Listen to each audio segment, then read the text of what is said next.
ನಾವು ಕಳೆದ 2 ದಿನಗಳು ಕನ್ನಡ ಸಾಹಿತ್ಯ ಚರಿತ್ರೆಯನ್ನ ಅವಲೋಕಿಸುವಾಗ 10ನೇ ಶತಮಾನದ ಹಿಂದಿನ ಅಂದರೆ ಪಂಪ ಪೂರ್ವ ಯುಗದ ಕಾವ್ಯಗಳ ಬಗ್ಗೆ, ನಂತರ 10ನೇ ಶತಮಾನದಿಂದ 12ನೇ ಮಧ್ಯದ ಶತಮಾನದವರೆಗೂ ಪಂಪ ಯುಗ ಇದೆರಡನ್ನು ನೋಡಿದ್ವು. ಪಂಪ ಯುಗದಲ್ಲಿ ಕೆಲವು ವಿಶಿಷ್ಟ ಅಂಶಗಳನ್ನ ಗಮನಿಸೋದಾದ್ರೆ, ಆ ಯುಗದಲ್ಲಿ ಕಾವ್ಯ ಸೃಷ್ಟಿಗೆ ಕೈ ಹಾಕಿದವರೆಲ್ಲ ಸಾಮಾನ್ಯವಾಗಿ ಜೈನರು. ಎಲ್ಲರೂ ರಾಜ ಮಹಾರಾಜರ ಕೃಪಾಶ್ರಯದಲ್ಲಿ ಇದ್ದವರು. ಅವರ ಕಾವ್ಯಗಳು ಸಂಸ್ಕೃತ ಗ್ರಂಥಗಳ ಆಧಾರದಿಂದ ಹುಟ್ಟಿದವುಗಳು. ಅವುಗಳ ವಸ್ತು ರೀತಿಗಳು ಸಂಸ್ಕೃತದಿಂದ ಪ್ರಭಾವಿತವಾದವುಗಳು. ಅವುಗಳ ಹೆಗ್ಗುರಿ ವಸ್ತು ನಿರೂಪಣೆಯಷ್ಟೇ ಪ್ರತಿಭೆ ಪಾಂಡಿತ್ಯಗಳ ಪ್ರದರ್ಶನವಾಗಿತ್ತು. ರಾಜರ ಅನುಗ್ರಹ ಮತ್ತು ಪಂಡಿತರ ಮೆಚ್ಚುಗೆಗೆ ಕೈ ನೀಡಿದ ಈ ಕಾವ್ಯಗಳ ಭಾಷೆ ಅಂದ್ರೆ ಜನಸಾಮಾನ್ಯರನ್ನ ಮುಟ್ಟುವುದಕ್ಕೆ ಕಷ್ಟವಾಗಿತ್ತು. ಆ ಭಾಷೆ, ಸಂಸ್ಕೃತದ ಪ್ರಭಾವ ಇದರಿಂದ ಕವಿ ಕಾವ್ಯ ಸಾರ್ಥಕವಾಗಬೇಕಾದರೆ ಆದಷ್ಟು ಹೆಚ್ಚು ಜನ ಅವುಗಳನ್ನು ಓದಬೇಕು. ಕವಿ ಜನ್ನ ತನ್ನ ಕಾವ್ಯ ಅನಂತನಾಥ ಪುರಾಣದಲ್ಲಿ ಒಂದು ಮಾತು ಹೇಳ್ತಾನೆ: ಕಟ್ಟಿಯುಮೇನೋ ಮಾಲೆಗಾರಂ ಹೊಸ ಬಾಸಿಗಂ ಮುಡಿವ ಭೋಗಿಗಳಿಲ್ಲದೆ ಪ್ರಯೋಜನ ಏನು. ಕವಿ ಕಾವ್ಯ ಬರೆದ, ಅದನ್ನು ಓದೋರೇ ಇಲ್ಲದೆ ಇದ್ದರೆ ಪ್ರಯೋಜನ ಏನು? ಅದು ಬರೀ ಕಪಾಟ್ನಲ್ಲಿ ಸೇರ್ಕೊಂಡ್ರೆ. ಅದಕ್ಕೇನೆ ಆ ಕಾಲದಲ್ಲೇ ಪಂಪನ ಆ ಸಂದರ್ಭದಲ್ಲೇ ಭಾಷಾ ಶೈಲಿಗಳಲ್ಲಿ ಪರಿಷ್ಕರಣ ಆಗಬೇಕು ಅನ್ನೋ ಒಂದು ಕೂಗು ಇತ್ತು. ಅದನ್ನು ನಾವು ಈಗ ವಿಚಾರ ಮಾಡತಕ್ಕಂಥ ಯಾವ 12ನೇ ಶತಮಾನದ ಸಾಹಿತ್ಯದಲ್ಲಿ ನಾವು ನೋಡ್ತೇವೆ. ಒಂದು ರೀತಿ 12ನೇ ಶತಮಾನದಲ್ಲಿ ಕನ್ನಡದ ಸಾಹಿತ್ಯದ ವಸ್ತು ಮತ್ತು ರೀತಿ ಎರಡರಲ್ಲೂ ಕೋಲಾಹಲಕರವಾದ ಕ್ರಾಂತಿಯೊಂದು ನಡೆದು ಹೋಯಿತು. ಇದನ್ನ ಅರ್ಥ ಮಾಡ್ಕೋಬೇಕಾದರೆ ಆ ಕಾಲದ ಧಾರ್ಮಿಕ ಮತ್ತು ಸಾಮಾಜಿಕ ಸ್ಥಿತಿಗಳನ್ನು ಅರ್ಥ ಮಾಡ್ಕೋಬೇಕು. 11ನೇ ಶತಮಾನದಲ್ಲಿ ಚೋಳರ ದಾಳಿಗೆ ಸಿಕ್ಕಿ ಜೈನ ಮತ ಕಳೆಗುಂದಿತು. ಅದರಿಂದಲೇ ಅದರಲ್ಲಿ ಮೊದಲಿದ್ದ ಕಾಂತಿ ಮುಂದುವರಿಯಲಿಲ್ಲ. ಅದು ತನ್ನ ಅಸ್ತಿತ್ವವನ್ನ ಉಳಿಸ್ಕೊಂಡ್ರೆ ಸಾಕಾಗಿತ್ತು. ಮತ್ತು ಅಲ್ಲಿ ವೈದಿಕ ಮತ ಕೇವಲ ಡಾಂಬಿಕತನ, ಅರ್ಥಹೀನ ಆಚಾರ, ಜಾತೀಯತೆಗಳಿಗೆ ಸೀಮಿತವಾಗಿತ್ತು ಅಂತ ಕಾಣುತ್ತೆ. ಈ ಉತ್ತರ ದಕ್ಷಿಣ ಕರ್ನಾಟಕದ ರಾಜರುಗಳು ಪರಸ್ಪರ ಹೋರಾಟದಲ್ಲಿ ತೊಡಗಿದ್ದರಿಂದ ರಾಜಕೀಯ ಸ್ಥಿತಿಯು ಅನಿಶ್ಚಿತವಾಗಿತ್ತು. ಈ ಅನಿಶ್ಚಿತತೆಯಲ್ಲಿ ಜನ ಪಡೆದಿದ್ದ ಕಷ್ಟ ಕಾರ್ಪಣ್ಯಗಳು ಒಂದು ಕಡೆ. ಏನಾಯ್ತು? ಕುರುಡರ ಕೈ ಹಿಡಿದು ಹೋಗುವ ಕುರುಡರಂತೆ ವೈದಿಕ ಸಂಪ್ರದಾಯಗಳನ್ನು ಅನುಸರಿಸಿಕೊಂಡು ಹೋಗುವ ಜನಸಮೂಹ ಇತ್ತು. ಮತ್ತೊಂದು ಕಡೆ ಮೂಕ ಪ್ರಾಣಿಗಳಂತೆ ತಮ್ಮನ್ನು ಅನುಸರಿಸುತ್ತಿರುವ ಜನಸಮೂಹವನ್ನ ದೈವ ಧರ್ಮಗಳ ಹೆಸರಿನಲ್ಲಿ ಶೋಷಣೆ ಮಾಡುವ ಒಂದು ಗುಂಪಿತ್ತು.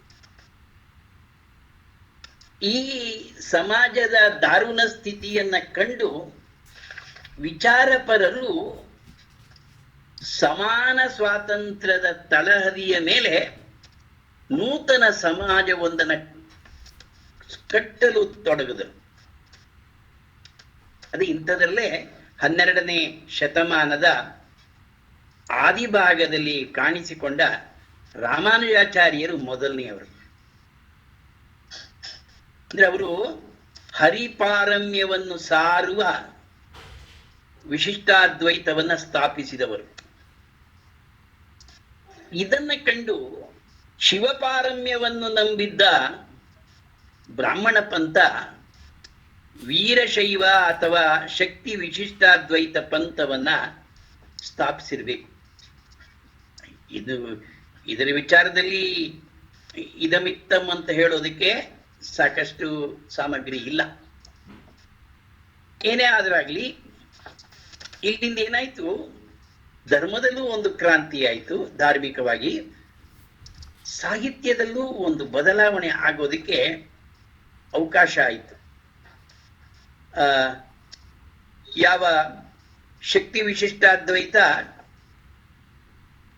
ಮಾನವ ಪ್ರೇಮ, ಸರ್ವ ಸಮಾನತೆ, ದೈವಭಕ್ತಿ, ನೈತಿಕ ಜೀವನ, ಈ ಗುಣಗಳು ಅದು ಎರಡೂ ಪಂಥಗಳಿಗೆ ಸಮಾನವಾಗಿದ್ರು. ವಿಶಿಷ್ಟಾದ್ವೈತ, ಶಕ್ತಿ ವಿಶಿಷ್ಟಾದ್ವೈತ ಎರಡೂ ಪಂಥಗಳಿಗೆ ಸಮಾನ ಆಗಿತ್ತು. ಆದರೆ ಧರ್ಮ ಜಗತ್ತಿನಲ್ಲಿ ಮೂಡಿದ ಈ ಕ್ರಾಂತಿ ಸಾಹಿತ್ಯ ಜಗತ್ತಿನಲ್ಲಿ ಚೆಲ್ಲಿಸ್ತು. ಎರಡೂ ಮತಗಳಲ್ಲಿಯೂ ಸಂತರು ಕಾಣಿಸ್ಕೊಂಡ್ರು. ತಮ್ಮ ತಮ್ಮ ಮಾತೃಭಾಷೆಯಲ್ಲಿ ಧರ್ಮ ಬೋಧನೆಯನ್ನ ಮಾಡಿದರು. ಶ್ರೀ ವೈಷ್ಣವರ ತೇವಾರಗಳು, ವೀರಶೈವರ ವಚನಗಳು ಅವರವರ ಮಾತೃಭಾಷೆಯಿಂದ ತಮಿಳಿಗೂ ಕನ್ನಡಕ್ಕೂ ನೀಡಿದ ಅಪೂರ್ವ ಕಾಣಿಕೆಗಳು. ಇದು 12ನೇ ಶತಮಾನದಲ್ಲಿ ಆದದ್ದನ್ನ ನಾವು ಗುರುತಿಸ್ಬೋದು. ನಿರಾಭರಣ ಸುಂದರಿಯಂತಿರುವ ವಚನ ವಾಂಗ್ಮಯಕ್ಕೆ ಕನ್ನಡಕ್ಕೆ ಮೀಸಲಾದ, ಕನ್ನಡಕ್ಕೆ ಕೋಡನ್ನು ಮೂಡಿಸಿರುವ ಕನ್ನಡಿಗರ ಹಿರಿಯ ಸ್ವತ್ತು ಅನ್ನಬಹುದು. ಯಾಕೆಂದ್ರೆ ಈ ಜಾತಿಯ ವಾಂಗ್ಮಯ ಭಾರತದ ಮತ್ತಾವ ಭಾಷೆಯಲ್ಲೂ ಕಂಡು ಬರೋದಿಲ್ಲ. ಅಪ್ಪಟ ಕನ್ನಡತನದಿಂದ ತುಂಬಿದ್ವು ವಚನ. ವಚನ ಅಂದ್ರೆ ಮಾತು ಅಂತ ಅರ್ಥ. ಚಂಪು ಕಾವ್ಯಗಳಲ್ಲೂ ಬರುವ ಗದ್ಯ ಅಂತ ಬರುತ್ತಲ್ಲ, ಪದ್ಯ, ಗದ್ಯ ಪದ್ಯಗಳ ಮಿಶ್ರ ಅಂತೀವಿ. ಆ ಗದ್ಯ ಅನ್ನೋದು ವಚನ ಅಂತಲೇ ಅದಕ್ಕೂ ಹೆಸರು. ಅಂದ್ರೆ ಗದ್ಯ ರಚನೆಗೆಲ್ಲ ಇದೇ ಹೆಸರು ಅಂತ ತೋರುತ್ತೆ. ಗದ್ಯ ರೂಪದಲ್ಲಿರುವ ವೀರಶೈವ ಶರಣರ ಬೋಧನೆಯನ್ನ ವಚನ ಎಂದು ಕರೆದಿರ್ಬೇಕು. ಆದ್ರೆ ನಾವು ವಚನ ನಾವು ಕೇಳೋದೆಲ್ಲ ಪದ್ಯದ ರೂಪದಲ್ಲೇ ಇರುತ್ತಲ್ಲ. ಎಷ್ಟೊಂದು ಇವಾಗ ಎನ್ನ ಕಾಲ ಪದ್ಯ ಅಂದ್ರೆ ಗದ್ಯನೇ ಪದ್ಯ, ಅದನ್ನ ಹಾಡೋದುಂಟು ಪದ್ಯ ರೂಪದಲ್ಲಷ್ಟೇ. ಅದು ಗದ್ಯವೇ. ಈಗ ಬಸವಣ್ಣವರ ಕಳಬೇಡ ಕೊಲಬೇಡ, ಹುಸಿಯ ನುಡಿಯಲು ಬೇಡ, ಅನ್ಯರಿಗೆ ಅಸಖ್ಯ ಪಡಬೇಡ, ಇವಿರಲು ಬೇಡ, ತನ್ನ ಬಣ್ಣಿಸಬೇಡ, ಇದೇ ಅಂತ ಶುದ್ಧಿ, ಇದೇ ಬಹಿರಂಗ ಶುದ್ಧಿ, ಇದೇ ನಮ್ಮ ಕೂಡಲ ಸಂಗನ ಒಲಿಸುವ ಪರಿ. ಇದು ಬಸವಣ್ಣವ್ರ ವಚನ. ಕನೆಕ್ಟಿಂಗ್ ವಿಡಿಯೋ ಬಸವಣ್ಣವರ ವಚನ ಇದು. ಇನ್ನು ಮುಂದೆ ನಾವು ಅದೇ ಹೇಳ್ತೀನಿ ನಾನು ವಿವರವಾಗಿ. ಏನಾಯ್ತು, ಈ ಶಿವಶರಣರ ವಚನ ಸಾಹಿತ್ಯ ಅದು ಅಧ್ಯಾತ್ಮ ಶಾಸ್ತ್ರ ಅನ್ನೋ ಅರ್ಥದಲ್ಲಿ ಈಗ ಬಳಸ್ತಾ ಇದ್ದಾರೆ. ಇದಕ್ಕೆ ಷಟ್ಸ್ಥಳ ಶಾಸ್ತ್ರ ಅಂತಲೂ ಹೆಸರಿದೆ. ನಮ್ಮ ಅಧ್ಯಾತ್ಮ ಜ್ಞಾನಕ್ಕೆಲ್ಲ ಸಂಸ್ಕೃತವೇ ಮಾತೃಸ್ಥಾನ. ಆ ಭಾಷೆಯ ಜ್ಞಾನ ಕೇವಲ ಯಾವುದೋ ಒಂದು ವಿಶಿಷ್ಟ ವರ್ಗಕ್ಕೆ ಮೀಸಲಾಗಿತ್ತು.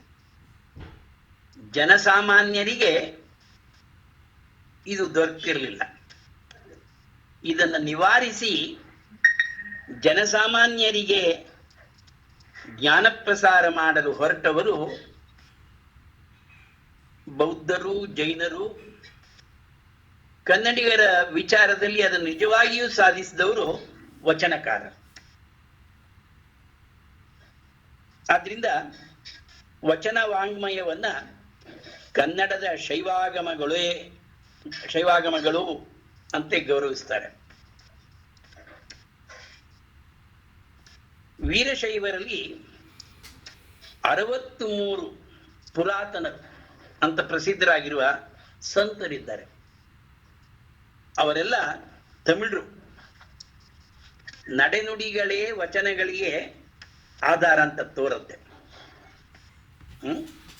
ಆದ್ರಿಂದ ವಚನಗಳು ಸಚ್ಚಾರಿತ್ರ್ಯದ ಸಜ್ಜನರು, ಉಜ್ವಲ ಶಿವಭಕ್ತರು, ಪವಾಡ ಪುರುಷರು ಆದ ಮಹಾನುಭಾವರ ಜೀವಂತ ಆಚರಣೆಯ ಗಂಗಾ ಸ್ತೋತ್ರ ಅಂತ ಅರ್ಥವಾಗತ್ತೆ. ಅಂದ್ರೆ ಆತ್ಮೋದ್ಧಾರವೇ ಅವರ ಹೆದ್ದಾರಿ. ಆತ್ಮೋದ್ಧಾರದ ಹೆದ್ದಾರಿ ಸರ್ವರ ಸ್ವತ್ತಾಗುವಂತೆ ಜನಜಾಗೃತಿಯಾಗಬೇಕೆಂಬುದು ವಚನಕಾರರ ಹೆಗ್ಗುರಿ. ಹೀಗೆ ನಾವು ಈ 12ನೇ ಶತಮಾನದಲ್ಲಿ ಈ ಕ್ರಾಂತಿಯನ್ನ, ಸಾಹಿತ್ಯದಲ್ಲಿ ಆದ ಕ್ರಾಂತಿಯನ್ನ ನಾವು ನೋಡ್ತೇವೆ. ಇದಕ್ಕೆ ಈ ಶತಮಾನದ 12ನೇ ಮಧ್ಯದಿಂದ 15ನೇ ಶತಮಾನದವರೆಗಿನ ಕಾಲವನ್ನ ಹರಿಹರ ಯುಗ ಅಂತಲೂ ಗುರುತಿಸೋದುಂಟು. ಇದೇ ನಮ್ಮ 3ನೆಯ ಹಂತ ಅನ್ಬೋದು. ಪಂಪ ಪೂರ್ವ ಯುಗ, ಪಂಪ ಯುಗ ಆದ ಮೇಲೆ ಹರಿಹರ ಯುಗ ಅಂತ. ಈ ಹರಿಹರ ಯುಗದಲ್ಲಿ ನಾವು 2 ವಿಭಾಗಗಳಲ್ಲಿ ನೋಡ್ಬೋದು. ಒಂದು, ಕವಿಗಳು ಭಾಷೆಯಲ್ಲಿ, ರೀತಿಯಲ್ಲಿ ಕ್ರಾಂತಿ ಮಾಡಿದ್ದು. ಇನ್ನೊಂದು ವಿಭಾಗ ವಚನ ಸಾಹಿತ್ಯ. ಅದು ಕೂಡ ಭಾಷೆ ಮತ್ತು ರೀತಿಯಲ್ಲಿ ಆದ ಕ್ರಾಂತಿ. ಮೊದಲು ಈ ಕವಿಗಳನ್ನ ನೋಡೋಣ. ಹರಿಹರ ಯುಗದ ಕೆಲವು ಕವಿಗಳು, ಕನ್ನಡದ ಕವಿಗಳು, ಪ್ರಖ್ಯಾತರಾದ ಕವಿಗಳು. ಅದನ್ನು ಮೊದಲೇ ಹರಿಹರ ದೇವ ಅಂತಲೂ ಕರೀತಾರೆ. 1180ರಿಂದ 1220ರವರೆಗೂ ಇದ್ದಂತ ಕವಿ. ಕನ್ನಡ ಸಾಹಿತ್ಯದ ನೂತನ ಯುಗ ಪ್ರವರ್ತಕ ಅಂತ ಇವನ ಕೀರ್ತಿಗೊಂಡಿದ್ದಾನೆ. ಈತ ಹುಟ್ಟಿದ್ದು ಕನ್ನಡ ನಾಡಿನ ಪವಿತ್ರ ಕ್ಷೇತ್ರವಾದ ಹಂಪೆ. ಮಹಾದೇವ ಭಟ್ಟ ಶರ್ವಾಣಿ ಎಂಬ ಸಾತ್ವಿಕ ಶೈವ ಬ್ರಾಹ್ಮಣರು ಅವನ ತಾಯಿ ತಂದೆಗಳು. ಹಿರಿಯ ಮಗನಾದ ಹರಿಹರ, ಅವನಿಗೆ ರುದ್ರಾಣಿ ಎಂಬ ತಂಗಿ ಇದ್ಲು. ಆಕೆ ಹಂಪೆಯಲ್ಲಿದ್ದ ಶಿವಭಕ್ತನೊಬ್ಬನನ್ನ ಕೈ ಹಿಡಿದು ಸದ್ಗೃಹಿಣಿ ಅಂತ ಅನ್ಸ್ಕೊಂಡ್ಳು. ಆಕೆಯ ಪುಣ್ಯ ಗರ್ಭದಲ್ಲಿ ಜನಿಸಿದವನೇ ರಾಘವಾಂಕ ಕವಿ. ಇನ್ನೊಬ್ಬ ಹರಿಹರನ ಸೋದರಳಿಯ ರಾಘವಾಂಕ, ಅವನು ಪ್ರಖ್ಯಾತ ಕವಿಯೇ. ಹರಿಹರ ಮಾಯಿದೇವರೆಂಬ ಗುರುಗಳಲ್ಲಿ ವಿದ್ಯಾಭ್ಯಾಸ ಮಾಡಿ ಉದರಂಭರಣಕ್ಕಾಗಿ ದ್ವಾರ ಸಮುದ್ರದ ಹೊಯ್ಸಳ ರಾಜ ನರಸಿಂಹ ಬಲ್ಲಾಳನಲ್ಲಿ ಕರಣಿಕನಾಗಿದ್ದ. ಕರ್ಣಿಕ ವೃತ್ತಿಯನ್ನು ಕೈಗೊಳ್ತಾನೆ. ಒಂದು ರೀತಿ ಶಾನುಭೋಗ.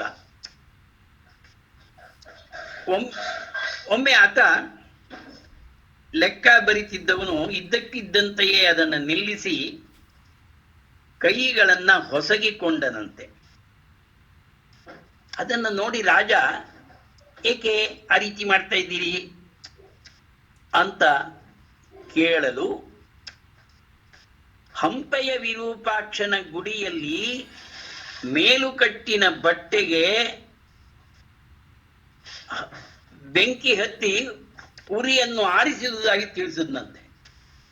ಇವನೆಲ್ಲ ಕೂತಿದ್ದಾನೆ ಅಲ್ಲಿ. ಹಂಪೆ ಆ ದೇವಸ್ಥಾನದ ವಿರೂಪಾಕ್ಷನ ಗುಡಿ ಮೇಲುಕಟ್ಟಿಗೆ ಬೆಂಕಿ ಹತ್ಕೊಂಡಿದ್ದಾನೆ. ಇವನಿಲ್ಲಿ ಶಲ್ಯವನ್ನು ಇದು ಮಾಡಿದ್ದು ಆರಿಸಿದ್ದು ಅಂತ.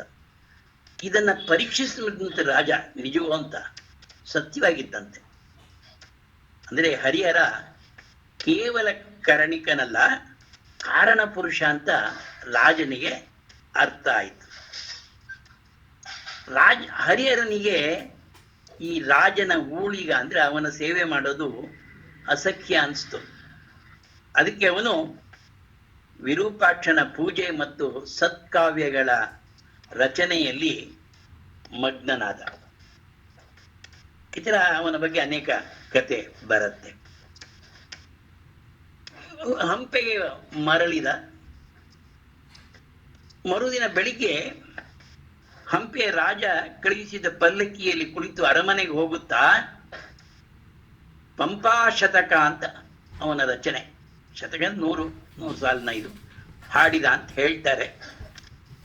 ಅಂದ್ರೆ ಈ ಒಂದು ಕಾವ್ಯ ಕರ್ಮ ಪಂಪಾ ಶತಕದಿಂದ ಪ್ರಾರಂಭ ಆಯಿತು ಅಂತ ಹೇಳ್ಬೇಕಾಗತ್ತೆ. ಇದರಲ್ಲಿ ಹರಿಹರ ರಕ್ಷಾ ಶತಕ ಅಂತ ಇನ್ನೊಂದು ಶತಕ ಬರೆದಿದ್ದಾನೆ. ಅದರಲ್ಲಿ ಆತನ ಭಕ್ತಿ ಹೆಚ್ಚು ನಿಶ್ಚಲವಾಗಿ ಪರಿಪಕ್ವವಾಗಿರೋದನ್ನು ನಾವು ನೋಡ್ತೇವೆ. ಅಂದ್ರೆ ಇದರಲ್ಲಿ ಆತನ ಕವಿತಾ ಶಕ್ತಿ ಒಂದು ನೆಲೆಯನ್ನ ಕಂಡುಕೊಂಡಿದೆ. ಅಂದ್ರೆ ಆ ಮಾತುಗಳ ರಭಸ, ಪದಗಳ ಪುನರಾವರ್ತನೆ, ಒಂದೇ ಭಾವವನ್ನ ವಿಧ ವಿಧವಾಗಿ ಹೇಳಿ ಓದುಗರ ಮನಸ್ಸಿನಲ್ಲಿ ಆ ಭಾವವನ್ನು ಖಚಿತಗೊಳಿಸುವ ಉತ್ಸಾಹ, ಇದೆಲ್ಲ ಆ ಕಾವ್ಯ ಗುಣಗಳು. ಇಲ್ಲಿ ಅಂದ್ರೆ ಅವನು ಅರಳುವುದಕ್ಕೆ ಪ್ರಾರಂಭವಾಗತ್ತೆ. ಧರ್ಮ ಪ್ರತಿಪಾದನೆ ಅವುಗಳ ತಿರುಳಾದರೂ ಆತನ ಶತಕಗಳಲ್ಲಿ ನೀರಸವಾಗಿಲ್ಲ. ಭಾವಗೀತೆಗಳಂತೆ ಭಾವಪುಷ್ಟಿಯನ್ನು ಪಡೆದು ಹೃದಯಂಗಮವಾಗಿವೆ. ಪಂಪಾ ಶತಕದಲ್ಲಿ ಸಾಧಕನ ಉದ್ರೇಕವಿದ್ದರೆ, ರಕ್ಷಾ ಶತಕದಲ್ಲಿ ಸಿದ್ಧ ಪುರುಷನ ಪ್ರಶಾಂತತೆಯನ್ನ ಕಂಡುಬರುತ್ತೆ. ಇದಲ್ಲದೇನೆ ಈ 2 ಶತಕಗಳಲ್ಲದೆ ಮುಡಿಗೆಯ ಅಷ್ಟಕ ಮತ್ತು ಗಿರಿಜಾ ಕಲ್ಯಾಣ ಅಂತ ಒಂದು ಚಂಪು ಕಾವ್ಯವನ್ನು ರಚಿಸಿದ ಹರಿಹರ ಪಂಪನ ಕಾಲದಂತೆ. ಮತ್ತು ಶಿವಶರಣರ ರಗಳೆಗಳು ಅಂತ ಒಂದು ರೀತಿಯಲ್ಲಿ ಈ ಕವಿ ರಗಳೆಯ ಪ್ರವರ್ತಕ ಅನ್ನಬಹುದು. ರಗಳೆ ಛಂದಸ್ಸಿನ ಶೈಲಿ. ಆ ರಗಳೆಯಲ್ಲಿ ಪ್ರಾರಂಭ, ಪಂಪನು ಕೆಲವು ಕಡೆ ರಗಳೆಗಳನ್ನು ಉಪಯೋಗಿಸಿದ್ದಾನೆ. ಆದರೆ ಒಂದು ಕಾವ್ಯವನ್ನೇ ರಗಳೆಯ ಛಂದಸ್ಸಿನಲ್ಲಿ ಬರಿತಕ್ಕಂಥದ್ದು ಹರಿಹರನೇ ಮೊದಲು ಅನ್ಬೋದು. ಅದಕ್ಕೆ ಅವನನ್ನ ರಗಳೆಯ ಕವಿ ಅಂತ ಹಾಸ್ಯ ಮಾಡಿದ್ರಂತ. ರಗಳೆ ಅಂತ ಗೊತ್ತಲ್ಲ, ಮಕ್ಕಳು ರಗಳೆ ಮಾಡೋದು, ಅವನ ರಗಳೆಯ ಕವಿ ಅಂತ. ಅದರಿಂದ ಅವನು ಚಂಪು ರೂಪದ ಗಿರಿಜಾ ಕಲ್ಯಾಣ ಬರೆದಿದ್ದಾನೆ. ಮತ್ತು ರಗಳೆಗಳಲ್ಲಿಯೂ ಕೂಡ ಅವನು ಅನೇಕ ರಗಗಳು ಮೊದಲೇ ಬರೆದದ್ದು ಅನ್ನೋದು ನಿಸ್ಸಂದೇಹ. ಇನ್ನು ಗಿರಿಜಾ ಕಲ್ಯಾಣ, ಅದರ ಕಥಾವಸ್ತು ನಿರೂಪಣ ವಿಧಾನ ಎರಡೂ ಹಳೆದೆ. ಮಹಾಕಾವ್ಯದಲ್ಲಿ ಇರುವಂತೆ 18 ವರ್ಣನೆಗಳಿರಬೇಕೆಂಬ ನಿಯಮಕ್ಕೆ ಕಟ್ಟು ಬಿದ್ದು ಅನೇಕ ವರ್ಣನೆಗಳನ್ನು ಆ ಕಾವ್ಯದಲ್ಲಿ ಇವನು ತರ್ತಾನೆ.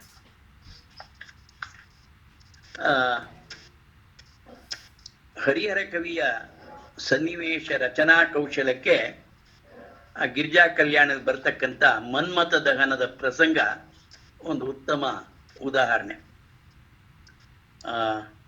ಅಲ್ಲಿ ಮನ್ಮಥ ಬಾಣ ಬಂದ ಕಡೆ ದೃಷ್ಟಿ ತಿರುಗಿಸಿ ಮನ್ಮಥ ಶಿವನ ತಪಸ್ಸನ್ನ ಭಂಗ ಮಾಡೋದಕ್ಕೆ ಬಂದಿರ್ತಾನಲ್ಲ, ಶಿವನ ಮೇಲೆ ಪುಷ್ಪ ಬಾಣವನ್ನ ಮನ್ಮಥ ಪ್ರಯೋಗ ಮಾಡಿದಾಗ ಆಗ ತನ್ನ ಹಣೆಗಣ್ಣನ್ನ ನಿಮಿಷಾರ್ಧದಲ್ಲಿ ಬಿಟ್ಟಂತ ಶಿವ ಆ ಮನ್ಮಥನನ್ನ ಸುಟ್ಟಾಕ್ಬಿಡ್ತಾನೆ. ಅದಕ್ಕೊಂದ್ಸಲ ಒಂದು ಉದಾಹರಣೆ ಹರಿಹರನ ಶೈಲಿಗೆ ಇದನ್ನ ಕಟ್ಟುವ ಹಾಗೆ ಅವನ ಮನಸ್ಸನ್ನು ನಟ್ಟು ನಿಲ್ಲುವ ಹಾಗೆ ವರ್ಣಿಸ್ತಾನೆ ಹರಿಹರ. ಪೊಗೆದುದು ಪೊತ್ತಿದತ್ತು ಕಿಡಿ ಇಟ್ಟುದು ನಾಲ್ವೆಸೆದೊರದತ್ತು ಬಾನ್ ಗೊಗೆದುದು ನಿಂದು ಪಂಬೆಳಗುಮಂ ಪರೆ ಪುತ್ತುದುದಂ ಧಗಿಲ್ ಧಗಿಲ್ ಅರಿಲ್ ಧಗಿಲ್ ಎನ್ನುತ್ತೆ ತಟ್ಟಿದುದು ಮುಟ್ಟಿತು ಸುಟ್ಟಿತು ತಿಂದು ತೇಗಿ ರತ್ತಗಿಯದೆ ನಿಂದ ಪೂಗಣೆಯನಂ ಪಣೆಗಣ್ಣುರಿ ಹಂಪೆಯಾಳ್ದನ. ಶಿವನ ಕಣ್ಣಿನ ಪಣೆಗಣ್ಣು ಗುರಿ ಕಣ್ಣುರಿ ಮನ್ಮಥನನ್ನ ಸುಟ್ಟಿದ ಒಂದು ವರ್ಣನೆಯ ಪದ್ಯ ಇದು. ಅಂದ್ರೆ ಹರಿಹರನ ಶೈಲಿ ಅದು. ಪದಗಳ ಅರ್ಥಕ್ಕಿಂತಲೂ ಅವುಗಳ ನಾದದಿಂದ ಅಭಿವ್ಯಕ್ತವಾಗುವ ಭಾವ ಮುಖ್ಯ. ನಾವಿಲ್ಲಿ ಅನುಕರಣ ಪದಗಳ ಸಾರ್ಥಕತೆಯನ್ನ ಕಾಣ್ತೇವೆ. ಇನ್ನು ಇವನ ರಗಳೆಯ ಬಗ್ಗೆ ಸ್ವಲ್ಪ ಮಟ್ಟಿಗೆ ತಿಳ್ಕೋಬೇಕು. ಅನೇಕ ರಗಳೆಗಳು ಬರೆದಿದ್ದಾನೆ. ಇನ್ಫ್ಯಾಕ್ಟ್ ನಾವು ಒಂದು ದಿನ ರಗಳೆಯಲ್ಲಿ ವಿವಿಧ ರೀತಿ, ಮಂದಾನಿಲ ರಗಳೆ, ಹೀಗೆ ಒಂದು 3 ವಿಧ, ಲಲಿತ ರಗಳೆ, 3 ವಿಧವಾದ ರಗಳೆಗಳು ಬರುತ್ತೆ ಛಂದಸ್ನಲ್ಲಿ. 3 ವಿಧವಾದ ರಗಳೆಗಳಲ್ಲೂ ಕವಿ ಹರಿಹರ ಕಾವ್ಯಗಳನ್ನ ಬರೆದಿದ್ದಾನೆ.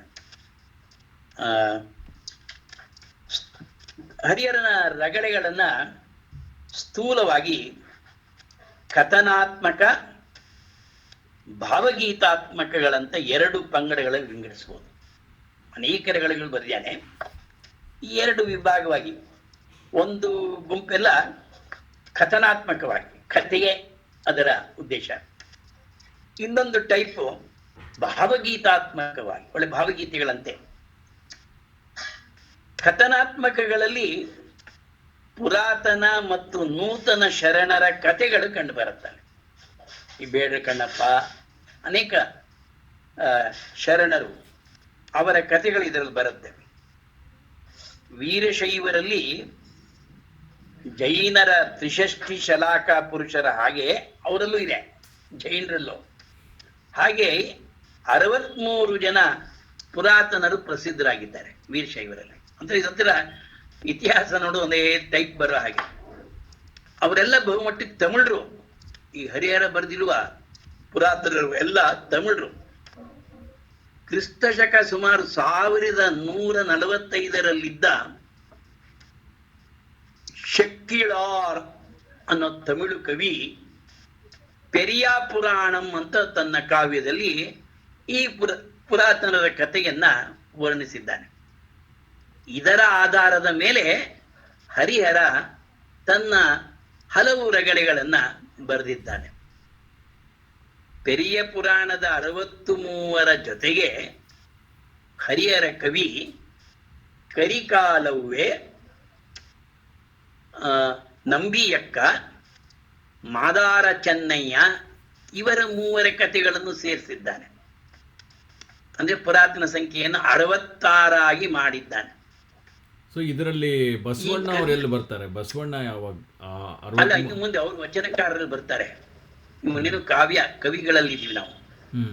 ಅಲ್ಲಲ್ಲ, ಈ ವೀರಶೈವದಲ್ಲಿ 63 ಜನ ಪುರಾತನಕಾರರಿದ್ರು ಅಂದ್ರಲ್ಲ. ಪುರಾತನರು ಅಂದ್ರೆ ಅವರೆಲ್ಲ ಭಕ್ತರು, ಶಿವಭಕ್ತರು. ಆ ಶಿವಭಕ್ತರ ಕಥೆಗಳನ್ನ ತಮಿಳಿನಲ್ಲಿ ಯಾವ ಶಕ್ಕಿಳಾರ್ ಅನ್ನೋರು ಪೆರಿಯ ಪುರಾಣ ಅಂತ ಒಂದು ಕಾವ್ಯ ಅವ್ರು ಬರೆದಿದ್ದಾರೆ. ಅದು ಇವನ ಮೇಲೆ ಪ್ರಭಾವ ಆಗಿದೆ, ಹರಿಹರನ ಮೇಲೆ. ಕನ್ನಡದಲ್ಲಿ ಇವನು ಆ 63 ಪುರಾತನರು ಜೊತೆಗೆ ಒಂದು 3 ಕರಿಕಾಲವೇ, ನಂಬಿಯಕ್ಕ, ಮಾದಾರ ಚೆನ್ನಯ್ಯ ಅವರ ಕಥೆಗಳನ್ನು ಸೇರಿಸಿ 66 ರಗಳೆಗಳನ್ನ ಬರೆದಿದ್ದಾನೆ. ಇದಲ್ದೇನೆ ಈ 66 ಅಲ್ದೇನೆ ಆ ಕಾಲದ ಬಹಳ ಮುಖ್ಯರಾಗಿದ್ದ ಅಲ್ಲಮ, ಬಸವಣ್ಣ ಇತ್ಯಾದಿ 28 ಜನ ನೂತನರ ಕಥೆಗಳನ್ನು ರಗಳೆಯಲ್ಲಿ ರಚಿಸಿದ್ದಾನೆ. ಅಂದ್ರೆ ಹಳಬರು ಆಯ್ತು, 66 ಜನ ಪುರಾತನರು, 28 ಜನ ನೂತನರು. ಈ 28 ಜನ ನೂತನರೆಲ್ಲ ವಚನಕಾರರಿದ್ದವರು. ಎಲ್ರದ್ದು ಒಂದು ಆ ಕಥನಾತ್ಮಕವಾಗಿಯೇ ರಗಳೆಯನ್ನ ಇದನ್ನು ಬರೆದಿರೋ ಉದ್ದೇಶ.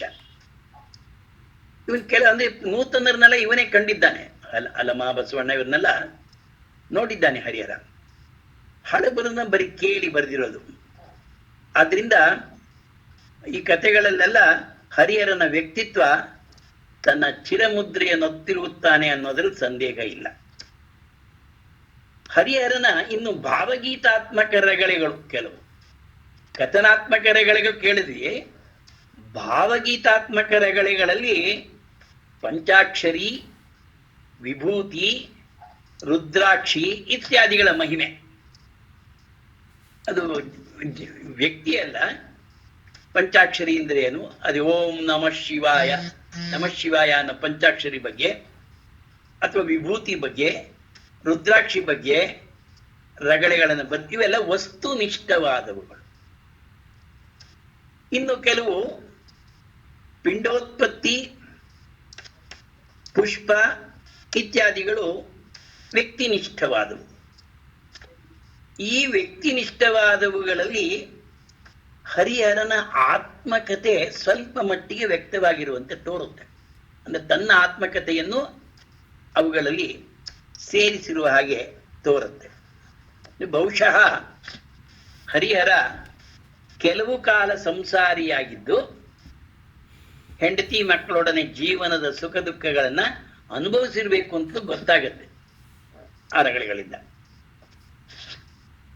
ತಾಯಿಯ ಗರ್ಭವನ್ನ ಪ್ರವೇಶಿಸಿದಂದಿನಿಂದ ಯೌವನ ಮುಟ್ಟುವರೆಗೆ ಅನುಭವಿಸಿದ ಸಂಕಟಗಳು, ಯೌವನದಲ್ಲಿ ದೈತ್ಯೆಯಂತಹ ಹೆಂಡತಿಯನ್ನ ಕಟ್ಟಿಕೊಂಡು ವಿರಸ ದಾಂಪತ್ಯದ ಫಲವಾಗಿ ಅಡ್ಡಹಾದಿ ಹಿಡಿದು ಸಂತತಂ ಯೌವನದ ನರಕದೊಳ್ ಮುಳುಗಿ ಕೈಲಿದ್ದ ಕಾಸು ಮೇಲಿದ್ದ ಕಸು ಮುಗಿದ ಮೇಲೆ ನಡೆವೆಣನೆ ನುಡಿನೆಣನೆ ಬಾಳ್ವೆಣನೆ ಹೋಗೆಂದು ವಾರಸ್ತ್ರೀಯರಿಂದ ಬಂದ ನಿಂದನೆಗಳು, ಸಾಲದಿಂಸಿಗಾಗಿ ಫಲ ಉಪವಾಸಂ ಪತ್ತಿ ಹೆಂಡತಿ ಮಕ್ಕಳ ಕಾಟಕ್ಕಾಗಿ ಪರರ ಆಳಾಗಿ ದೀಕ್ಷಾಟನೆಯನ್ನ ಕೂಡ ಕೈಕೊಂಡು ಜೀವರೋಸಿ ಅನೇಕ ಸಂಸಾರವೇಕೆ ಕೇಳಲೆತ್ತಂದೆ, ನೀನು ಎನೆಗೊಡ್ಡಿದ ಮಹೇಂದ್ರ ಜಾಲಂ ತಂದೆ ಅಂತ ಶಿವನನ್ನ ಕುರಿತು ಮಾಡುವ ಪ್ರಾರ್ಥನೆಗಳು ಕೂಡ ಈ ಪಿಂಡೋತ್ಪತ್ತಿ ರಗಳೆಯಲ್ಲಿ ಹೃದಯಂಗಮವಾಗಿ ವರ್ಣಿತವಾಗಿದೆ. ಮತ್ತು ಇನ್ನೊಂದು ಆ ತೋಟ ವಿರಕ್ತನಾಗಿ ಜೀವನದ ಒಂದು ಪುಷ್ಪರಗಳೆಯಲ್ಲಿ ಅವನ ವಿರಕ್ತ ಜೀವನ ಮನೋಹರವಾಗಿ ಕಾಣಿಸಿಕೊಂಡಿದೆ. ಶಿವನ ಪೂಜೆಗಾಗಿ ಆತ ಹರಿಹರ ಹೂದೋಟದಿಂದ ಹೂಗಳನ್ನು ತಿರಿದು ತಂದುದು ಅದರ ವಸ್ತು. ಆ ರಗಳೆ ಕಥಾವಸ್ತೇ. ತೋಟಕ್ಕೆ ಹೋಗಿ ಶಿವನ ಪೂಜೆಗೋಸ್ಕರ ಅನೇಕ ವಿಧವಾದ ಹೂವುಗಳನ್ನ ತಿರಿದು ತಂದದ್ದು. ಅದನ್ನ ಆ ತೋಟದ ಪರಿಮಳದ ಸುಗ್ಗಿ, ಸೌರಭದ ಸಂದಣಿ, ಕವಿಯ ಬಾಯಿ ಶಿವಭಕ್ತರ ಕೀರ್ತಿಯನ್ನ ಕೈವಾರಿಸ್ತಾ ಇದೆ. ಅವನಿಗೆ ಮನಸ್ಸು ಕುಣಿಯುತ್ತಿದೆ. ಕಣ್ಣು ಇರುವಂತಿಗೆ ಸಂಪಿಗೆ ಸೇವಂತಿಗೆಗಳನ್ನು ಕಂಡು ನಲಿಯುತ್ತ ಜಾಜಿಯನ್ನು ಕಂಡು, ಜಾತಿ ನೀನೆ ಸಕಲ ಪುಷ್ಪ ಜಾತಿಗೆ ಜಾತಿ, ಭೂತೇಶ್ವರನ ಒಡೆಯ ಮುಡಿಗೆ ಏರಿದೊಡೆ ಜಾತಿ ಅಂತ ಅದನ್ನು ಹೊಗಳಿ ಹೀಗೆ ಆ ಪುಷ್ಪಗಳನ್ನ ವರ್ಣಿಸುವ, ಅದನ್ನು ಹೊಗಳುವ ರಗಳೆ, ಪುಷ್ಪರಗಳೆ ಅಂತಲೇ ಅದಕ್ಕೆ ಹೆಸರು. ಇದಲ್ಲದೆ ಅನೇಕ ಭಕ್ತರ ಕಥೆಯನ್ನು ಬರೆಯುವಾಗ ಶಿವನ ಗುಂಡೆಯನ ರಗಳೆ ಅಂತ ಒಂದು ರಗಳೆ, ಅದರಲ್ಲಿ ಆ ಭಕ್ತನ ಬಗ್ಗೆ ಬರೆದ ರಗಳೆ. ಅದು ಬಹಳ ಚೆನ್ನಾಗಿ, ಅದು ಅವನ ಪ್ರಾಸ ಮತ್ತು ಅವನ ಪದಲಾಲಿತ್ಯ ಪದದ ಅನುಕರಣ. ಮಿಸುಗುವ ಡಮರುಗ ಢಂ ಢಂ ಡನಲೆಸೆ, ತಿಸುಳದಿ ಹರಿಯುವ ತಾರಂತಿರ್ರನೆ ತಿರುಗುತ್ತಿರೆ, ಅಹಿಗಳ ಹೆಡೆಯೆತ್ತಲು ಕರಿಯ ತೊವಲ್ ನಭಮಂ ಜೋಹರಿಸಲು, ಸರಸಿಜ ಭವನ ಸ್ಥಿರಂ ಬೊಬ್ಬಿಡುತ್ತಿರೆ, ಸುರರ ಶಿರೋಮಾಲೆಗಳು ಉಲಿಯುತ್ತಿರೆ, ಪೊಂಗೆಜ್ಜೆಗಳ ರವಂ ಗಲು ಗಲುಕೆನೆ, ತೊಗಲ ಗಂಟೆ ಠಣಂ ಢಂ ಠಣಲೆನೆ, ಆಡಿದ ನಾಡಿದ ನಾಗಾಶಂಕರ ಅಂತ ಶಿವನ ನಾಟ್ಯವನ್ನ ಕಂಡು ಗುಂಡಯ್ಯನ್ಗೆ ಆವೇಶ ಬಂತು. ಅದೇ ಗುಂಡಯ್ಯನ ರಗಳೆ ಇದು. ಶಿವನಂ ಕಂಡ ಭಕ್ತಂ ಕುಣಿಯಲು, ಶಿವಭಕ್ತನ ಕೂಡ ಭವಂ ಕುಣಿಯಲು, ಇರುವರ ನಿಕ್ಷಿಸಿ ಗಣಪಂ ಕುಣಿಯಲು, ಸರ್ವಸ್ಥಾವರ ಜಂಗಮವಾಡಲು, ಮಡಕೆಯ ಶಬ್ದ ಕಾಡುತ್ತಿರ್ದಂ, ಮೃಡನ ಅಕಿಳ ಇರುವರೆ ಎರಸಾಡುತ್ತಿರ್ದಂ. ಇದು ಓದ್ತಾ ಇದ್ರೆ ನಾವು ಮೈ ಮರೆತು ದಿವ್ಯ ಜಗತ್ತೊಂದನ್ನು ದರ್ಶಿಸಿದಂತೆ ತಲ್ಲೀನರಾಗ್ತೇವೆ. ಹೀಗೆ ಅನೇಕ ರಗಳೆಗಳನ್ನು ಬರೆದಿದ್ದಾನೆ. ಅದರಲ್ಲೂ ಹರಿಹರನ ರಗಳೆಗಳಲ್ಲಿ ಬಸವರಾಜ ದೇವರ ರಗಳೆ ತಲೆವಣೆ ಅಂತ ಬಹಳ ಶ್ರೇಷ್ಠವಾದ ರಗಳೆ ಒಂದು. ಯಾವ ಬಸವಣ್ಣವ್ರ ಬಗ್ಗೆ ಬರೆದ ರಗಳೆ. ಇದರ ನಾಯಕ ಬಸವಣ್ಣ. 16ರ ಬಸವಣ್ಣವ್ರ ಕತೆ ಬರುತ್ತೆ ಅದರಲ್ಲಿ. 16ರ ಹರೆಯದಲ್ಲಿ ಕರ್ಮಲತೆಯಂತಿದ್ದ ಜನಿವಾರವನು, ಅವನು ಬ್ರಾಹ್ಮಣನೇ, ಜನಿವಾರವನ ಕಿತ್ತು ಬಿಸುಟು ಸಂಗಮಕ್ಕೆ, ಕಪ್ಪಲಿ ಸಂಗಮಕ್ಕೆ ಹೋದ. ಅಲ್ಲಿ ಈಶಾನ್ಯ ಗುರುಗಳ ಆಶ್ರಯ ಪಡೆದದ್ದು, ಪರಮ ಭಕ್ತನಾದದ್ದು, ಇದನ್ನೆಲ್ಲ ನಾವು ಆ ರಗಳೆಗಳಲ್ಲಿ ನೋಡ್ತೀವಿ. ಹೀಗೆ ಅನೇಕ, ಅದೇ ಒಂದೊಂದು ರಗಳೆಗಳನ್ನ ನಾವು ನೋಡ್ತಾ ಹೋದರೆ ಸುಮ್ಮನೆ ಉದಾಹರಣೆಗೆ ಕೆಲವು ರಗಳೆಗಳನ್ನ ನಾವು ಸ್ಥೂಲವಾಗಿ ನೋಡುದು.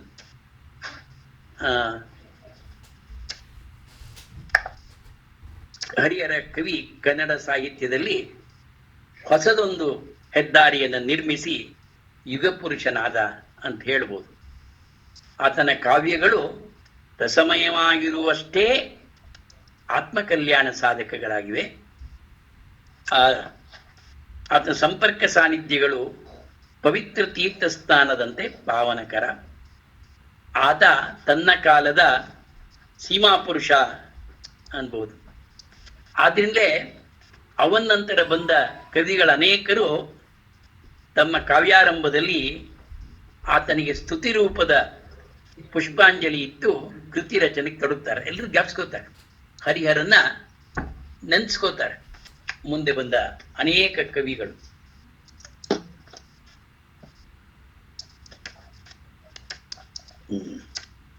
ಆಯ್ತು, ಇಷ್ಟು ಹರಿಹರನ ಬಗ್ಗೆ ಸಾಕು ಅಂತ ಕಾಣುತ್ತೆ. ಇನ್ನೊಬ್ಬ ಅವನ ಸೋದರಳಿಯ ರಾಘವಾಂಕ ಕವಿ. ಒಂದು ರೀತಿಯಲ್ಲಿ ಅವನ ಹರಿಹರನ ಶಿಷ್ಯ ಕೂಡ. ಹರಿಹರನೇ ರಾಘವಾಂಕನ ಗುರು. ಅದಕ್ಕೆ ಹರಿಹರ ಕವಿ ಪುಣ್ಯಶಾಲಿ. ಯಾಕೆಂದ್ರೆ ಶಿಷ್ಯಾದಿಚ್ಛೇತ್ ಪರಾಜಯಂ ಎಂಬ ಸೂಕ್ತ ಅರ್ಥ ಆಗುವಂತೆ ಒಳ್ಳೆ ಶಿಷ್ಯ ಸಿಕ್ಕದ ಸೋದರಳಿಯ ರಾಘವಾಂಕ. ಇವನಿಗೂ ದೈವದತ್ತವಾದ ಪ್ರತಿಭೆ ರಾಘವಾಂಕನಿಗೂ, ಗುರುದತ್ತವಾದ ಪಾಂಡಿತ್ಯವೂ ಸೇರಿ ಒಂದು ಸುವರ್ಣಕ್ಕೆ ಸುವಾಸನೆ ಬಂದಂತಾದ. ಶಿವ ಸಾನ್ನಿಧ್ಯ, ಶಿವಕವಿಯ ಶಿಕ್ಷಣಗಳ ಫಲವಾಗಿ ರಾಘವಾಂಕನಲ್ಲಿ ಧರ್ಮ, ಕಾವ್ಯ ಧರ್ಮ ಎರಡು ಅವಳಿ ಜವಳಿಯಾಗಿ ಬೆಳೆದು ಬಂತು. ಆತನಲ್ಲಿದ್ದ ಕಾವ್ಯ ಶಕ್ತಿ ಗುರುವಿನಿಂದ ಸ್ಫೂರ್ತಿಯನ್ನ ಪಡೆದು ಚತುರ ಕವಿರಾಯ ಹಂಪೆಯ ಹರೀಶ್ವರನ ವರಸುತನು ಎಂದು ಹೇಳಿಕೊಳ್ಳುವಷ್ಟು ಮಾರ್ಗದರ್ಶನ ಪಡೀತು. ಕವಿ ರಾಘವಾಂಕ ತನ್ನ ಗುರುವಿನ ನಿರಂಕುಶಮತಿಯನ್ನು ಮುಂದುವರಿಸಿ ಇವನು ಕೂಡ ಷಟ್ಪದಿ ಬ್ರಹ್ಮನೆಂಬ ಕೀರ್ತಿಗೆ ಪಾತ್ರನಾದ. ಗುರು ಹರಿಹರ ರಗಳೆಯ ಒಂದು ಯಾವ ರಗಳೆಯ ಛಂದಸ್ಸನ್ನ ಹಿಡಿದು ರಗಳೆಯ ಕವಿತ್ಲೆ ಅನ್ಸ್ಕೊಂಡು ರಾಘವಾಂಕ ಷಟ್ಪದಿಗಳಲ್ಲಿ ಕಾವ್ಯ ಬರೆದು ಷಟ್ಪದಿ ಬ್ರಹ್ಮ ಅಂದ್ರೆ ಇದು ಇವನಿಗೆ ಮುಂಚೆ ಯಾರೋ ಕೆಲವು ಕಾವ್ಯ ಷಟ್ಪದಿಗಳು ಯಾರು ಬರೆದಿರಲಿಲ್ಲ. ಮೊಟ್ಟ ಮೊದಲಾಗಿ ಷಟ್ಪದಿ ರಚನೆ ಇತ್ತು, ಆದರೆ ಕಾವ್ಯದ ರೂಪದಲ್ಲಿ ಮೊಟ್ಟ ಮೊದಲು ಬರೆದದ್ದು ಕವಿ ರಾಘವಾಂಕ. ಆದ್ದರಿಂದ ಅವನಿಗೆ ಷಟ್ಪದಿ ಬ್ರಹ್ಮ ಅನ್ನೋ ಕೀರ್ತಿ. ಕವಿ ಶರಭ ಭೇರುಂಡ, ಉಭಯ ಕವಿ ಕಮಲ ರವಿ, ಈ ರೀತಿ ಅನೇಕ ಬಿರುದುಗಳು ಕೂಡ ಇವನಿಗೆ ಬಂದಿತ್ತು. ಈತ ಹರಿಶ್ಚಂದ್ರ ಕಾವ್ಯ, ವೀರೇಶ ಚರಿತೆ, ಸಿದ್ಧರಾಮ ಪುರಾಣ, ಸೋಮನಾಥ ಚರಿತೆ, ಶರಭ ಚಾರಿತ್ರ್ಯ, ಹರಿಹರ ಮಹತ್ವ ಅಂತ 6 ಗ್ರಂಥಗಳನ್ನ ಬರೆದಿರುವುದಾಗಿ ತಿಳಿದು ಬರುತ್ತೆ. ಆದರೆ ಇವುಗಳ ಕಡೆ 2 ಅಂದರೆ ಶರಭ ಚಾರಿತ್ರ್ಯ ಮತ್ತು ಹರಿಹರ ಮಹತ್ವ ಇನ್ನೂ ಉಪಲಬ್ಧವಾಗಿಲ್ಲ, ಅಂದ್ರೆ ಸಿಕ್ಕಿಲ್ಲ. ರಾಘವಾಂಕನನ್ನ ಷಟ್ಪದಿ ಬ್ರಹ್ಮ ಅಂತ ಕರೆದಿರುವರಾದರೂ ಆತನಿಗಿಂತ ಮುಂಚೆಯೇ ಷಟ್ಪದಿ ಹುಟ್ಟಿತ್ತು. ಆದರೆ ಶರಷಟ್ಪದಿ ಮಾತ್ರ ಕ್ವಚಿತ್ತಾಗಿ ಕಾವ್ಯದಲ್ಲಿ ಬಳಕೆ ಆಗಿತ್ತು. ಷಟ್ಪದಿಯಲ್ಲಿಯೇ ಅಖಂಡ ಕಾವ್ಯ ಸೃಷ್ಟಿಗೆ ಕೈಯಿಟ್ಟವರಲ್ಲಿ ರಾಘವಾಂಕ ಮೊದಲಿಗ. ಅಷ್ಟೇ ಅಲ್ಲ, ಷಟ್ಪದಿಯಲ್ಲಿ ವೈವಿಧ್ಯವನ್ನು ತರಲು ಈತ ಸಾಕಷ್ಟು ಪ್ರಯೋಗಗಳನ್ನ ಮಾಡಿರುವಂತೆ ಕಂಡು ಬರುತ್ತೆ. ಆಗ ದೊರೆತಿರುವ ಆತನ ಕಾವ್ಯಗಳೆಲ್ಲ ವಾರ್ಧಕ ಷಟ್ಪದಿಯಲ್ಲಿ ಇರುವುದಾದರೂ ವೀರೇಶ ಚರಿತೆಯಲ್ಲಿ ಷಟ್ಪದಿ ರಚನೆ ಸ್ವಲ್ಪ ವಿಲಕ್ಷಣವಾಗಿದೆ. ಅದರ ಸಾಲುಗಳಲ್ಲಿರುವ ಮಾತ್ರಾ ಸಂಖ್ಯೆ ಇತರ ವಾರ್ಧಕ ಷಟ್ಪದಿಗಳಂತೆಯೇ ಇರುವುದಾದರೂ ಗಣಗಳು ಮಾತ್ರ 5 ಮಾತ್ರೆಯ ಗಣಗಳಿಗೆ ಬದಲಾಗಿ 4 ಮಾತ್ರೆಯ ಗಣಗಳಾಗಿವೆ. ಇದನ್ನು ಉದ್ದಂಡ ಷಟ್ಪದಿ ಅಂತಲೂ ಕರೆದಿದ್ದಾನು. ಅದರಿಂದ ಇದರಲ್ಲಿ ರಾಘವಾಂಕನ ಕಾವ್ಯಗಳಲ್ಲಿ ಹರಿಶ್ಚಂದ್ರ ಕಾವ್ಯ ಅಗ್ರಗಣ್ಯ. ಅದಕ್ಕೆ ದಂತಕಥೆ ಇದೆ, ಅದು ನಾವು ನೋಡೋಕ್ಕಿಂತ ಹೆಚ್ಚಾಗಿ ರಾಘವಾಂಕ ಒಬ್ಬ ಮಾನವ ಚಕ್ರವರ್ತಿಯ ಬಗ್ಗೆ ಬರೆದ ಅಂತ ಇವನ ಗುರುವಿಗೆ ಅಸಮಾಧಾನ ರಾಘವಾಂಕನ ಮೇಲೆ, ಮಾನವರ ಸ್ತುತಿ ಮಾಡಿದ್ದೀಯಾ ಅಂತ. ಅದಕ್ಕೆ ಅವನು ಆಮೇಲೆ ಎಲ್ಲ ಸಿದ್ಧರಾಮ ಪುರಾಣ, ಸೋಮನಾಥ ಚರಿತ್ರೆ ಈ ಕಾವ್ಯಗಳನ್ನ ಬರೆದುಕೊಂಡ. ಒಂದು ವಿಶೇಷ ಹರಿಶ್ಚಂದ್ರ ಕಾವ್ಯದಲ್ಲಿ ಇವನು ಕಾವ್ಯವನ್ನ ಒಂದು ಕನ್ನಿಕೆಗೆ ಹೋಲಿಸ್ತಾನೆ. ಆ ಕೃತಿ ಕನ್ನಿಕೆಯನ್ನ ಹಡೆದು ವಿರೂಪಾಕ್ಷನಿಗೆ ದಾರ ಎರೆದು ಕೊಟ್ಟಂತೆ ಕವಿ. ಆ ಪದ್ಯ ಬಹಳ ಚೆನ್ನಾಗಿದೆ.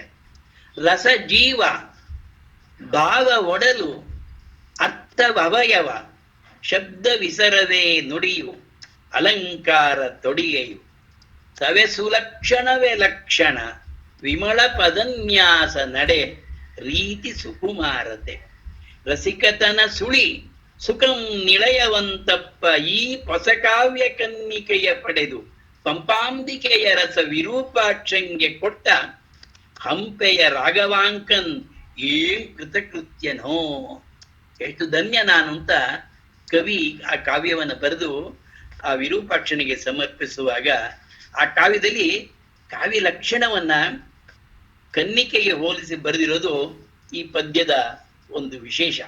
ಎಂತಹ ಮಾರ್ಮಿಕವಾದ ಸುಂದರ ಕಲ್ಪನೆ. ಅಂದ್ರೆ ಕವಿಯ ಭಾವಗಳ ಸಮಾವೇಶದಿಂದ ಸೃಷ್ಟಿಯಾದ ಒಡಲಿನಲ್ಲಿ ರಸದ ಜೀವನವನ್ನ ಪಡೆದವಳು ಆ ಕಾವ್ಯ ಕನ್ನಿಕೆ ಅವಳು.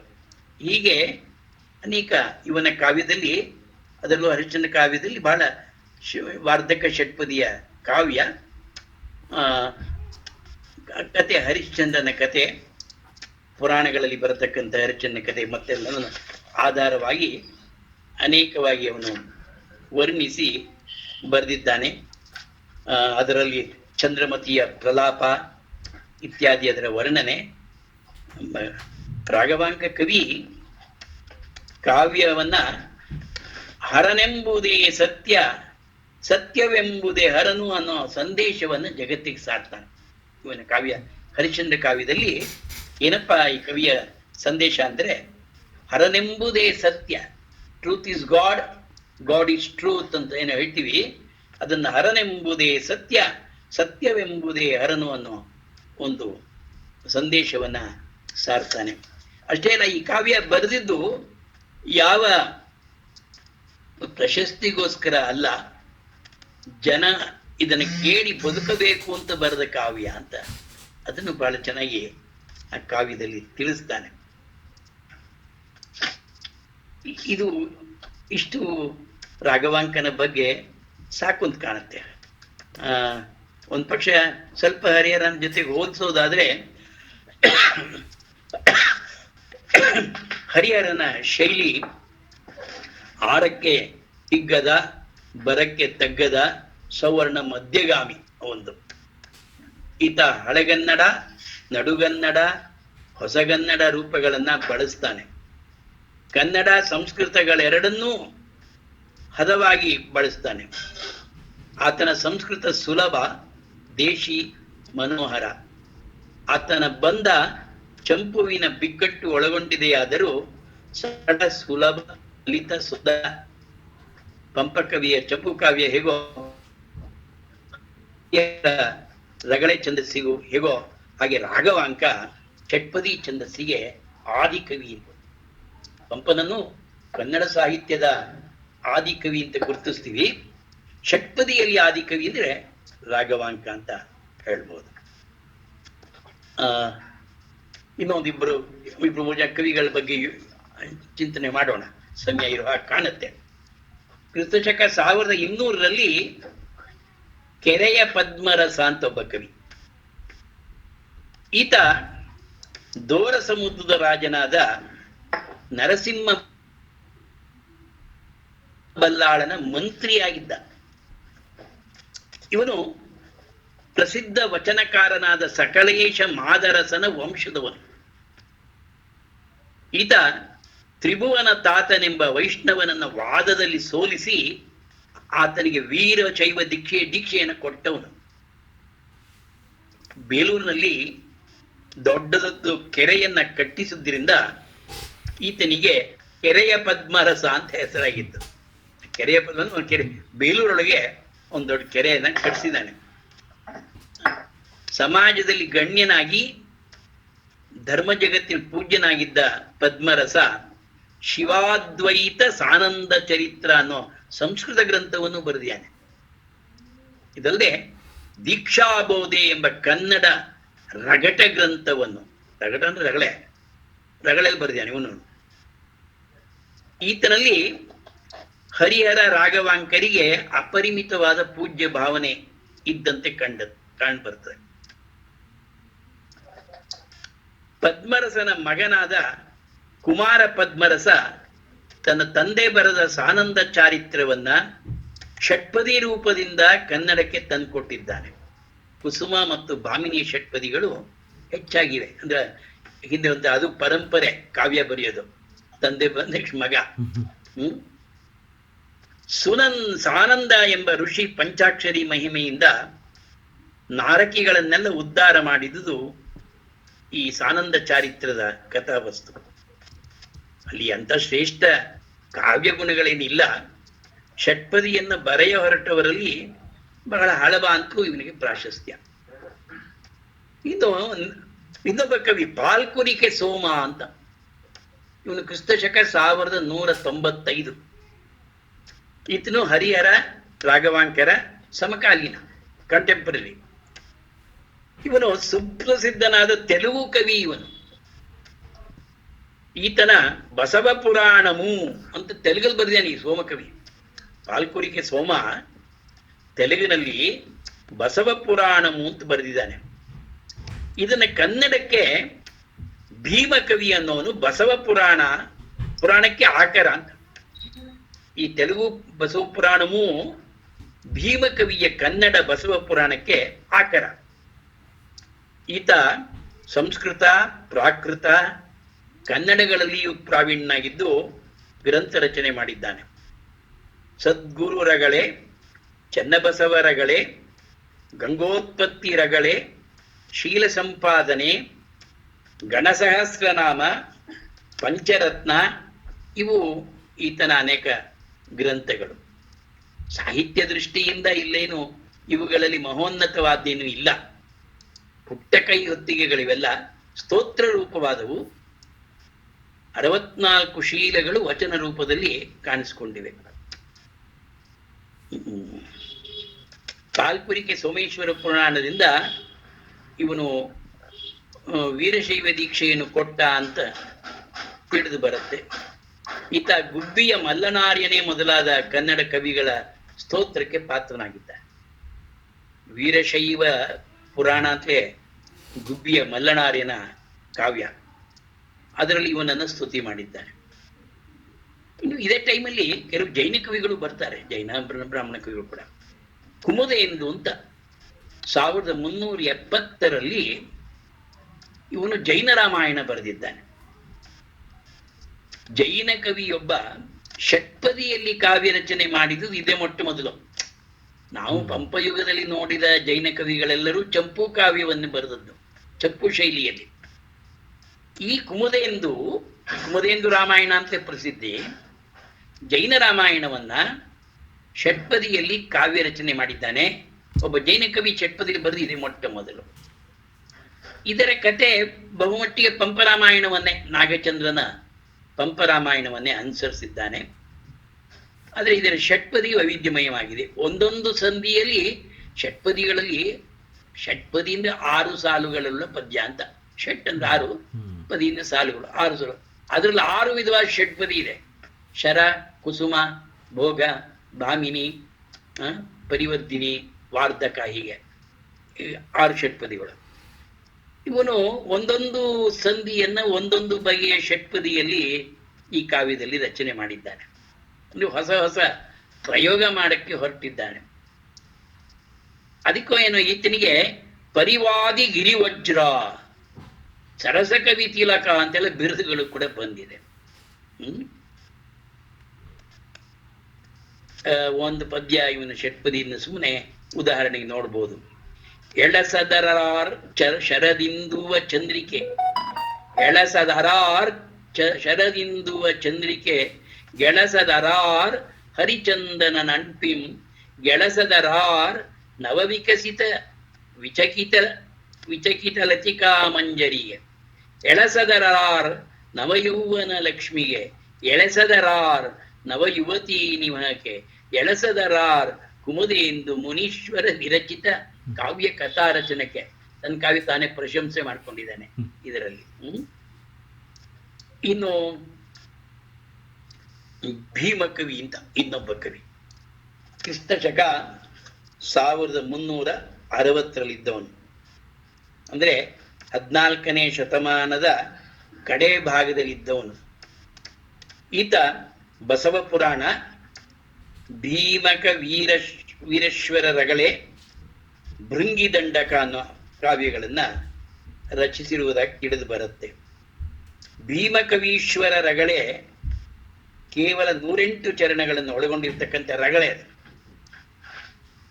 ರಗಳೆ ಛಂದಸ್ಸಿನ ಒಂದು ಪುಟ್ಟ ಸ್ತೋತ್ರ ಗ್ರಂಥ ಅಂತ ಅನ್ಬಹುದು. ಮುಂದಿನ ವೀರಶೈವ ಪುರಾಣ ಕರ್ತೃಗಳಿಗೂ ಇದು ಒಂದು ರೀತಿಯಲ್ಲಿ ಪ್ರೇರಕ ಅಂತ ಅನ್ಬಹುದು. ಅವರೆಲ್ಲ ಮುಂದೆ ಬಂದವರೆಲ್ಲ ಈತನನ್ನು ಬಹಳ ಭಕ್ತಿಯಿಂದ ಸ್ಮರಿಸಿ ಬಾಯಿ ತುಂಬ ಹೊಗಳಿದ್ದಾರೆ. ಯಾಕೆಂದ್ರೆ ಬಸವ ಪುರಾಣವನ್ನು ತಾನು ಬರೆಯಬಲ್ಲನೆ ಅಂತ ಚಿಂತಿಸುತ್ತಾ ಕವಿ ಮಲಗಿರುವಾಗ ಪಾಲ್ಕುರಿಕೆ ಸೋಮನಾಥ ಕನಸಿನಲ್ಲಿ ಬಂದು ತಾನು ತೆಲುಗಲ್ಲಿ ಬರೆದು ತಿಳಿಸ್ತಾನೆ. ಆಗ ಇವನು ಅದನ್ನು ಅನುಸರಿಸಿ ಭಾಷಾಂತಕಾರನಾಗ್ತಾನೆ. ಭೀಮಕವಿ ಪುರಾಣಕರ್ತೃ. ಆತನಿಗೆ ಕಥೆಯ ಏಕಮುಖತೆಗಿಂತಲೂ ಶಿವಶರಣರ ಕಥೆಗಳಿಗೆ ಆದಷ್ಟು ಹೆಚ್ಚಾಗಿ ಅವಕಾಶ ಮಾಡಿಕೊಡ್ಬೇಕು ಅನ್ನೋದೇ ಅವನ ಆಸಕ್ತಿ. ಸುಂದರವಾಗಿ ರೂಪಿಸಿದ್ದಾನೆ ಈ ಕಥೆಗಳನ್ನ. ಈ ಕಥೆಗಳ ಮಧ್ಯೆ ಮುಖ್ಯ ಕಥೆಯಾದ ಬಸವಣ್ಣನ ವ್ಯಕ್ತಿ ಚಿತ್ರ ಮುಚ್ಚಿ ಹೋಗಿದೆ. ಹರಿಹರ ಕವಿಯ ಬಸವರಾಜ ದೇವರ ರಗಳೆಯಲ್ಲಿನ ಕಾವ್ಯಾಂಶ ಇಲ್ಲಿಲ್ಲ. ಆತನ ಮುಂದೆ, ಹರಿಹರನ ಮುಂದೆ ಈತ ಸೂರ್ಯನ ಮುಂದಿನ ಸೊಡರು ಅಷ್ಟೇ. ಹರಿಹರ ಸೂರ್ಯ, ಈ ಕವಿ ಒಂದು ಸೊಡರು, ದೀಪ ಅಷ್ಟೇ. ಇನ್ನು ಪದ್ಮನಾಂಕ ಅಂತ ಇನ್ನೊಬ್ಬ ಕವಿ. ಅವನು ಕ್ರಿಸ್ತಶಕ 1400ರಲ್ಲಿದ್ದವನು. 15ನೇ ಶತಮಾನದ ಪೂರ್ವಾರ್ಧದಲ್ಲಿದ್ದವನು ಪದ್ಮನಾಂಕ. ಕೆರೆಯ ಪದ್ಮರಸನ ವಂಶದವನು ಅಂತ ಹೇಳ್ತಾರೆ. ತಾನು ಉಭಯ ಕವಿ ಅಂತ ಹೇಳ್ಕೊಂಡಿದ್ದಾನೆ. ಜೊತೆಗೆ ತನ್ನ ಕವಿತೆ ರಸದಾಳೆ ಗಬ್ಬಿನ ಹಾಲಿನ ಪ್ರವಾಹ ಅಂತ ಅಂದ್ರೆ ತಮ್ಮ ಕಾವ್ಯಗಳು ತಾವೇ ಹೊಗಳ್ಕೊಳ್ತಾ ಇದ್ದೀವಿ ಅಂತ. ಜೇನಿನ ಮಳೆ, ಹುಣ್ಣಿಮೆ ಚಂದ್ರನಿಂದ ಹರಿದು ಬರುವ ಅಮೃತ ಪ್ರವಾಹ ಇತ್ಯಾದಿಗಳಿಗೆಲ್ಲ ಸಮಾನವಾದುದು ಅಂತ ಹೇಳ್ಕೊಂಡಿದ್ದಾರೆ. ಇದು ಕವಿ ಕಾಣುತ್ತಿರುವ ಹಗಲ್ಗನಸಷ್ಟೇ, ಅವನು ಹೇಳ್ಕೊಳ್ಳೋ ಹಾಗೆ ಕಾವ್ಯಗಳಿದ್ದ ಕಾಣೆ. ಆತನ ಪದ್ಮರಾಜ ಪುರಾಣ ವಾರ್ಧಕ ಷಟ್ಪದಿಯ 13 ಸಂಧಿಗಳನ್ನ ಒಳಗೊಂಡಿದೆ.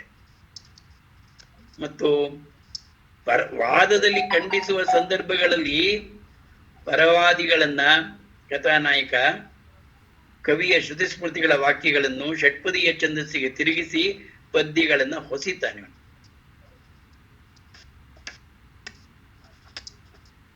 ಶ್ಲೇಷಿಯಿಂದ ಕೂಡಿದ ಅನೇಕ ಪದ್ಯಗಳನ್ನ ಬರೆದಿದ್ದಾನೆ. ಅದು ಪಾಂಡಿತ್ಯಕ್ಕೆ ಹಾಕಿದ ಸವಾಲಿನಂತಿದೆ. ಈತ ಬಳಸುವ ಸಂಸ್ಕೃತ ಪದಗಳು ಸಂಸ್ಕೃತ ಪಂಡಿತರನ್ನೂ ಬೆರಗುಗೊಳಿಸಿಯಾವು. ದೇಸೀಯ ಛಂದಸ್ಸಿನಲ್ಲಿ ಮಾರ್ಗೀ ಶೈಲಿ ಎಷ್ಟು ವಿಕೃತವಾಗುವುದೆಂಬುದಕ್ಕೆ ಈ ಕಾವ್ಯ ಒಂದು ಉತ್ತಮ ಉದಾಹರಣೆ. ಇಷ್ಟಾದರೂ ಪದ್ಮನಾಂಕ ಸ್ತುತ್ಯ, ಯಾಕೆಂದ್ರೆ ಆತ ಒಬ್ಬ ಚರಿತ್ರಕಾರ. ಪದ್ಮರಸನ ಚರಿತ್ರೆ ಕೊಟ್ಟಿದ್ದಾನೆ, ಹರಿಹರನ ಚರಿತ್ರೆಯ ಮೇಲೂ ಬೆಳಕು ಚೆಲ್ಲಿದ್ದಾನೆ. ಆದ್ರಿಂದ ಇದಿಷ್ಟು ನಾವು ಇನ್ನೂ ಹರಿಹರ ಯುಗದ ಕೆಲವು ಚಂಪೂ ಕವಿಗಳಿದ್ದಾರೆ. ಆ ಹರಿಹರ ಯುಗದ ಚಂಪೂ ಕಾವ್ಯಗಳ ಬಗ್ಗೆ ನಾವು ಮುಂದಿನ ನಮ್ಮ ಅವಲೋಕನದಲ್ಲಿ ಪ್ರಸ್ತಾಪ ಮಾಡಿ ಆಮೇಲೆ ಎರಡನೆಯ ವಿಭಾಗವಾದ ವಚನಕಾರರಿಗೆ ಬರ್ಬೋದು ಅಂತ ಕಾಣುತ್ತೆ. ಇವತ್ತು ನಾವು ಇಲ್ಲಿಗೆ ನಿಲ್ಲಿಸ್ಕೋಬಹುದು. ವಂದನೆಗಳು.